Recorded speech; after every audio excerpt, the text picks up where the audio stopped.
भारत के 15 राज्यों में निकली गायत्री परिवार की टोली। सामाजिक कुरीतियों के खिलाफ जन जन तक पहुंचाएंगे अपनी आवाज।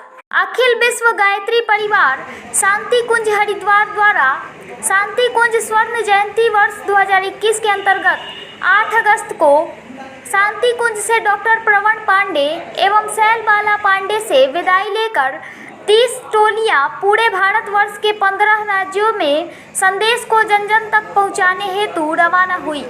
यह अभियान पूरे वर्ष चलता रहेगा। शांति कुंज हरिद्वार की स्थापना वर्ष 1971 में गुरुदेव युग ऋषि श्री राम शर्मा आचार्य एवं माताजी भगवती देवी शर्मा के कर कमलों से संपन्न हुई थी। सद्बुद्धि प्रदाता माता गायत्री की आराधना से साधक सद्भावना में बदल जाता है और जिससे समाज में रचनात्मक और सुधारात्मक कार्य किए जा सकते हैं। वहीं इस दिशा में समाज में ज़्यादा से ज़्यादा लोग निस्वार्थ भाव से करेंगे तो समाज विकास के पथ पर अग्रसर होगा।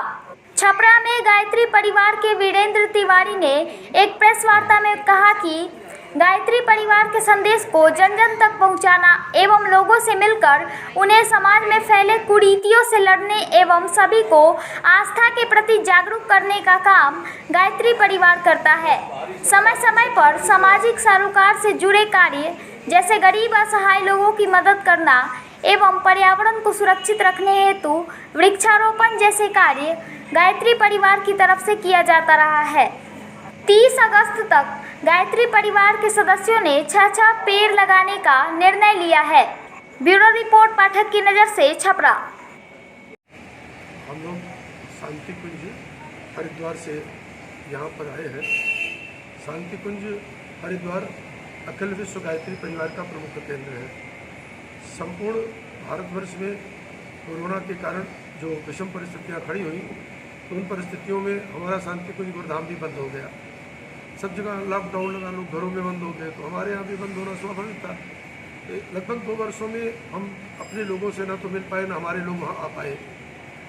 तो वहाँ पर हमारे प्रमुख बहन शैल बाला पंड्या जी ने, सदी डॉक्टर प्रवण पांड्या जी ने, दोनों ने मिलकर के निर्णय लिया कि हम लोगों को उनके बीच जाना चाहिए। 8 अगस्त वो वहाँ से 30 टोलियाँ भारत के 15 राज्यों के लिए रवाना हुई, जिसमें हमारा जनसंपर्क एक पूरा अभियान है। और उसी के अंतर्गत हम लोग यहाँ छपरा में आए। छपरा में भी छपरा जिले के सभी प्रखंडों में जा कर के लोगों से मिलना जुलना, उनके बीच वार्ता करना, उनको सांत्वना देना, लोगों के मनोबल को बढ़ाने का एक महत्वपूर्ण कार्य हम लोग कर रहे हैं। जैसा कि गायत्री परिवार की एक घोषणा है कि साधना की धुरी पर शिक्षा, स्वास्थ्य, स्वावलंबन, नारी जागरण, पर्यावरण संतुलन, कुरीति उन्मूलन, नशा निवारण जैसे आंदोलन को लेकर के गायत्री परिवार 2000 से बराबर काम कर रहा है। इसके पहले परम पूज्य गुरुदेव के समय में भी अखिल विश्व गायत्री परिवार सत्सूत्री कार्यक्रमों को लेकर के पूरे देश में काम कर रहा था, आगे भी करता रहेगा। गंगा की स्वच्छता के लिए हम लोगों ने पूरा का पूरा अभियान बनाया और 2002 से गंगा स्वच्छता के लिए, जल शुद्धि के लिए कार्यक्रम हम लोग चला ही रहे हैं। वृक्षारोपण हमारा एक विशेष अभियान है, नशा निवारण भी हमारा विशेष अभियान है। इस तरह से बहुत सारे कार्यक्रमों को लेकर के गायत्री परिवार सेवाएं दे रहा है। यहाँ पर भी हम अपने लोगों के बीच आए थे और हमारे लोग भी इस अभियान के अंतर्गत ये कार्यक्रम चला भी रहे हैं। उनका चलता रहता है, उनको प्रोत्साहन हम लोग देते ही रहते हैं। अब आगामी कार्यक्रम ये कि बिहार के पूरे हम यहाँ से 26 जिलों का दौरा हमारा पूरे बिहार में है और उन 26 जिलों में भी इसी तरह के हमारे कार्यक्रम चलते रहेंगे। आगामी कार्यक्रम के अंतर्गत घर घर गायत्री, घर घर यज्ञ का एक हमारा अभियान है। गृह गृह गायत्री यज्ञ, गृह गृह गायत्री उपासना, ये चले और साधना की दूरी पर हमारे 6 आंदोलन बराबर चलते रहे। लोगों को क्या मैसेज देंगे आप अपने गायत्री परिवार के माध्यम से? लोगों के लिए मैसेज ये है कि मनुष्य में देवत्व का उदय हो और धरती पर स्वर्ग का अवतरण हो। हम अपने चरित्र को, चिंतन को, आचरण को, व्यवहार को ऊंचा उठाएं ताकि हमारा जीवन ऊंचा उठ सके, हमारा परिवार ऊंचा उठे, हमारा समाज ऊंचा उठे, हमारा राष्ट्र ऊंचा उठे और हम अपने राष्ट्रीय संभावनाओं को लेकर के एक बड़ा काम कर सकते हैं। जैसा कि राष्ट्र में जहाँ तक बात कही जाती है तो आज पूरे राष्ट्र का अगर संकट कोई खड़ा है, किसी प्रकार का संकट खड़ा है, राष्ट्रीय संकट का कारण अगर है तो सिर्फ एक ही चीज़ है, आज मनुष्य का अचिंत्य चिंतन। दुर्बोध जन चिंतन ने आज भारत को कहीं पीछे धकेल दिया है। यदि सद्बुद्धि जन्य चिंतन चलने लगेगा तो भारत फिर से जगत गुरु, फिर से सोने की चिड़िया, फिर से विश्वविजयी बनने की स्थिति में है। भारत में विकास की बहुत सारी संभावनाएं हैं। उन विकास की संभावनाओं को देख करके हम लोग बराबर प्रयास करते रहते हैं कि मनुष्यता ऊपर उठे, क्योंकि मनुष्य जो है ये गिरा हुआ देवता है, और अगर उससे नीचे गिरता है तो फिर गिरा हुआ पशु है। अगर मनुष्यता से ऊपर उठता है तो उठा हुआ पर देवता है। मनुष्य देवता बने या धरती स्वर्ग समान, यही संकल्प हमारा एक मोटो है कि मनुष्य में देवता का जागरण हो और ये धरती स्वर्ग जैसी बने। हमारा ध्यान लेकर के चल रहे हैं। इसीलिए जागरूकता कार्यक्रम लोगों के बीच किया जाता है। इसीलिए जागरूकता कार्यक्रम लोगों के बीच चला रहे हैं। उसमें हमारा एक लक्ष्य है, व्यक्ति का निर्माण, परिवार का निर्माण, समाज का निर्माण। व्यक्ति निर्माण, परिवार निर्माण, समाज निर्माण से राष्ट्र निर्माण।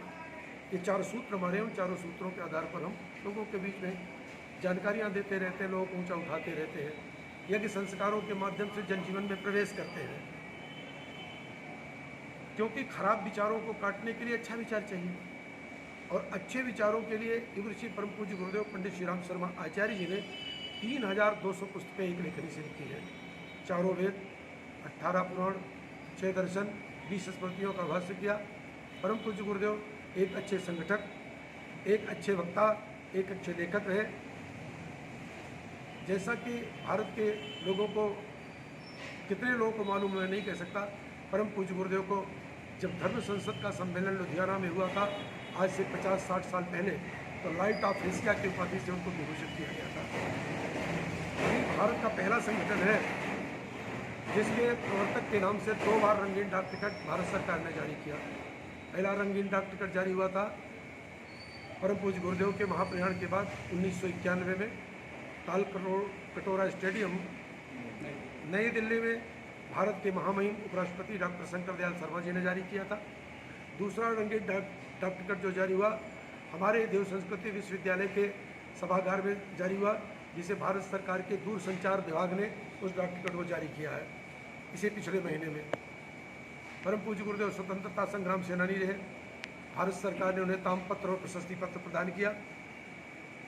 सामाजिक जीवन में, नैतिक जीवन में, बौद्धिक जीवन में, चारित्रिक जीवन में परम पूज्य गुरुदेव ने मनुष्यता को ऊपर उठाने के लिए बहुत सारे प्रयास किए। और जहाँ तक बात है तो हमारी जो क्रांतियाँ हैं, जिन क्रांतियों को लेकर के हम काम कर रहे हैं, तो उसमें पहली क्रांति है नैतिक क्रांति, सामाजिक क्रांति, फिर बौद्धिक क्रांति। संसार में क्या होता है, सिर्फ क्रांति। कौन सी क्रांति? तो सामाजिक क्रांति। सामाजिक क्रांति तब सफल होगी जब नैतिक क्रांति होगी। यदि नैतिक क्रांति नहीं होगी तो सामाजिक क्रांति कभी सफल नहीं होगी।